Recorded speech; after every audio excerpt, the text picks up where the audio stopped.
Good morning friend. এই দেখো আজকে অনেক তাড়াতাড়ি উঠে পড়েছি, কেন এক জায়গায় যাব। তো চলো দেখো বাইরে কতটা কুয়াশা। তো মোটামুটি আমার 6:30টার মধ্যে স্নান কমপ্লিট, তো পুরো রেডি হয়ে বেরিয়ে গেছি। আসলে আজকে আমার দিদির ডেলিভারির ডেট, তো ওর জন্যে বেরিয়ে গেছি। এখান থেকে যাবো দিদি বাড়ি, তারপরে যাবো কালনায়, তো নার্সিংহোমে হবে। দেখতে পাচ্ছ কতটা কুয়াশা, বাপরে বাপ। কিন্তু সকালবেলা যখন উঠেছিলাম না, কি বলবো, এতটা ঠান্ডা অতটা লাগছিল না, কিন্তু আস্তে আস্তে যখন দেখি অন্ধকারটা কাটছে তখন ততই কুয়াশা, বাপরে কি বলবো, কিছু দেখা যাচ্ছে না। আর এই পাশে দেখো মাঠটা দেখেছো, এটা আমাদের বল খেলা মাঠ। কিছু বোঝা যাচ্ছে, কিছু আর বলার নেই। যাই হোক, তো চলো যাওয়া যাক। আর এই যে আমি টোটো থেকে নেমে অঞ্চলের ওখানে নেমেছি, তো দিদিবাড়ির রাস্তা দিয়ে হেঁটে হেঁটে যাচ্ছি, দিয়ে দেখাচ্ছি দেখো কত কুয়াশা। আর এই যে বাচ্চাগুলো কত কষ্ট বলো, সকালবেলা উঠে পড়তে যাচ্ছে। তো যাই হোক, একটু টেনশনেও রয়েছি কী হবে না হবে। তো চলো যাওয়া যাক। আর এই দেখো আমি যাওয়ার পর থেকেই দেখছি যে আমার দিদি আর জাইবু ঝগড়া করছে। ওরে ঝগড়া, কি বলবো ঝগড়া। আমি বলছি আমি কিন্তু ভিডিও করছি, দিয়ে বলছে তোর ফোন আমি ভেঙে দেবো। আমাকে বলছে আর দেখেছো কীভাবে ঝগড়া করছো, অনেকে ওর আজকে ডেলিভারি হবে, কেউ বলবে বলো। আমি মানে ওকে হাসানোর চেষ্টা করছি, কিছুতেই হাসছে না।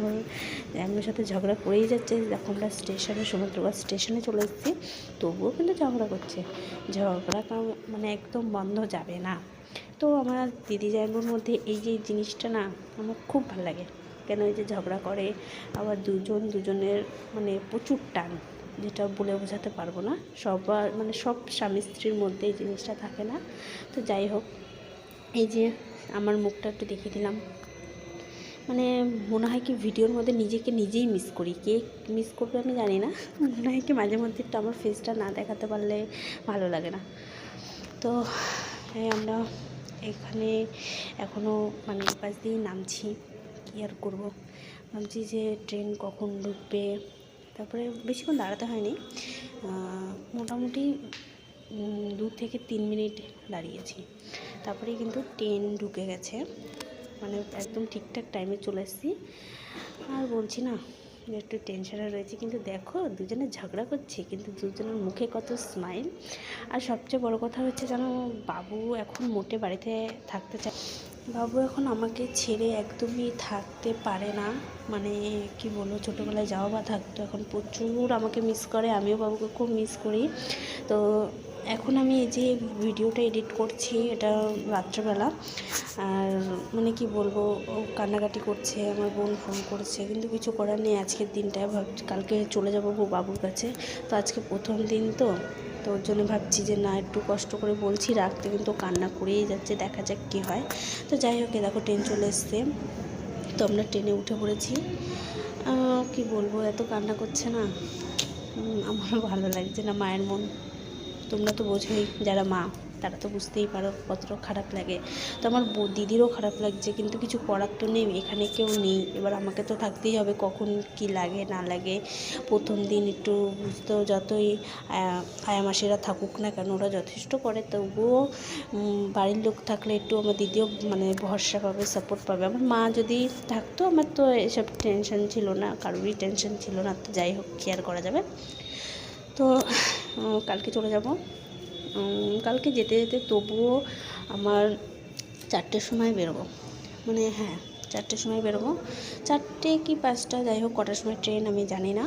তো সন্ধেবেলায় বেরোবো, কেননা এখানটা কেউ আসবে, দেখবো কেউ আসে নাকি। যদি থাকে তো ভালো কথা, আর না থাকলে তো আমার কিছু করার নেই, মায়া মাসিদের কাছে রেখে দিয়েই যেতে হবে। কিছু করার নেই, কেন এত কান্নাকাটি করলে বাবুরও তো শরীরটা খারাপ হয়ে যাবে না। তো সব দিকেই দেখতে হবে। আর এই দেখো আমরা নেমে গেছি, এখন আমরা যাচ্ছি। আমরা সত্যি কথা বলতে আমরা নার্সিংহোমের নাম জানতাম না। আর দিদি জাইবু এতই ঝগড়া করছে, এবারে দিদি বলছে আমি ফোন করবো না, তুমি ফোন করে জিজ্ঞাসা করো কোথায়, তুমি ফোন করতে পারোনি। তো যাই হোক, আমরা খোঁজ খবর নিয়ে তো আমরা চলেই এসেছি। এই যে ঢুকে গেছি, দিদিকে ভর্তি টর্তি করানো হয়ে গেছে। তো আর যেইটুখানি কাজ ছিল সবই জাইবু করেছে। আমি আর কি করব, আমাকে বেডটা দেখালো যে কোনটা বেড। তো দিদিকে ওরা চুল বেঁধে দিয়েছিল, তো দিদির পছন্দ হয়নি। আমি আবার একটু হালকা পাতলা করে তেল দিয়ে এইভাবে বেঁধে দিয়েছি। এবার হচ্ছে সিজার করার পরে দিদির কম্বল লাগবে। দিদি মানে ও ব্যাগ গুছিয়েছে, কী নিতে হবে না নিতে হবে। আগের বার একবার হসপিটালে ভর্তি হয়েছিল, তখন আমি ব্যাগ গুছিয়ে দিয়েছিলাম, তার জন্য কিছু মিস হয়নি। তো এইবার আবার দিদির কম্বল নেয়নি, তো কী আর করা যাবে, সামনে যা দোকান ছিল সব বন্ধ। তো জামাইবাবু বললো চলো সামনেই মল আছে। তো আমরা চলে এলাম, এসে ভুল জায়গায় চলে এসেছি। দেখো কত খাবার, কিচ্ছু বলার নেই। জামাইবাবু বলছে আমরা একটু ওপরেই চলে এসেছি। তারপরে এই যে চলে এসেছি, এগুলো প্রচুর পাতলা ছিল, এত পাতলা ছিল যে ওটা নিলে কিছুই হতো না। তো যেমন বলছে এটা নরম, মানে বেশ নরম সফট প্রচুর, আর গরমও হতো। কিন্তু আমি বলছি এটা কোনো কাজ নেই, ওদের দিলেই ওরা ছুঁড়ে ফেলে দেবে। তো যাই হোক, তারপরে মোটামুটি ভালো লেগেছে। যেটা ভালো লেগেছে তোমাদের একটু পরে দেখাচ্ছি। আর দেখো এখানে এত কিছু দেখে তো সব কিছুই ভালো লেগেছে, কিন্তু সবচেয়ে কী ভালো লেগেছে জানো? তো চলো তোমাদের দেখাই। আমার সব থেকে মানে এই জিনিসটা খুব ভালো লেগেছে। দেখো এই যে এই জায়গাটা দেখেছো, কি সুন্দর সবুজ লাল ফুল, কিন্তু এগুলো প্লাস্টিকের, যতই প্লাস্টিকে হোক সুন্দর কতটা দেখেছো। আমার কাছে পয়সা থাকলে আমি নিয়ে নিতাম। তো যাই হোক বাদ দাও, বাড়িতে আসলিওয়ালা আছে, তো এগুলো নিয়ে কী করবো, তাই না? তো এই যে এই কম্বলটা পছন্দ হয়েছে, নিয়ে চলে এলাম। এই যে আমার দিদিকে তার কিছুক্ষণের মধ্যে সেলাইন দিয়ে দিয়েছে, কিছুক্ষণ পরেই ওটি ঘরে নিয়ে যাওয়া হবে। এই যে পাশের একটা বউ দেখছো, ওনারও একসাথেই, মানে দুজনের আগে পিছিয়ে হয়েছে। দিদিকে ওটি ঘরে নিয়ে গেছে, অপারেশন চালু হয়ে গেছে। আর ওই যে মহিলা, উনি দিদির পরে ওনার আর কি হয়েছে। যাই হোক, এবার সবাই একটু টেনশন ছিলাম। আর এই দেখো এইবার হচ্ছে সবচেয়ে খুশির খবর। তো এই যে এটা কিন্তু আমার সোনা মা হয়েছে। আমার দিদির আগে একটা মেয়ে ছিল, তো যাই হোক ভগবান আবার একটা মেয়ে দিয়েছে, তাতে কোনো দুঃখ নেই। মানে বিশেষ করে আমরা তো খুবই খুশি, আমি, মা, বোন, দিদি, যাই হোক সবাই খুশি, জামাইবাবুও খুশি। এবার যাই হোক, এবার কে খুশি না খুশি সেটা তো পরের কথা। এই যে আমার জামাইবাবু বসে বসে মেয়েকে পাহারা দিচ্ছে, অক্সিডেন্ট চলছিল তোর জন্যে। আর এই যে আমার দিদি বেডে দিয়ে দিয়েছে, শুয়ে রয়েছে, মানে জ্ঞান চলে এসছে। আর এই যে সেলাইন চলছে।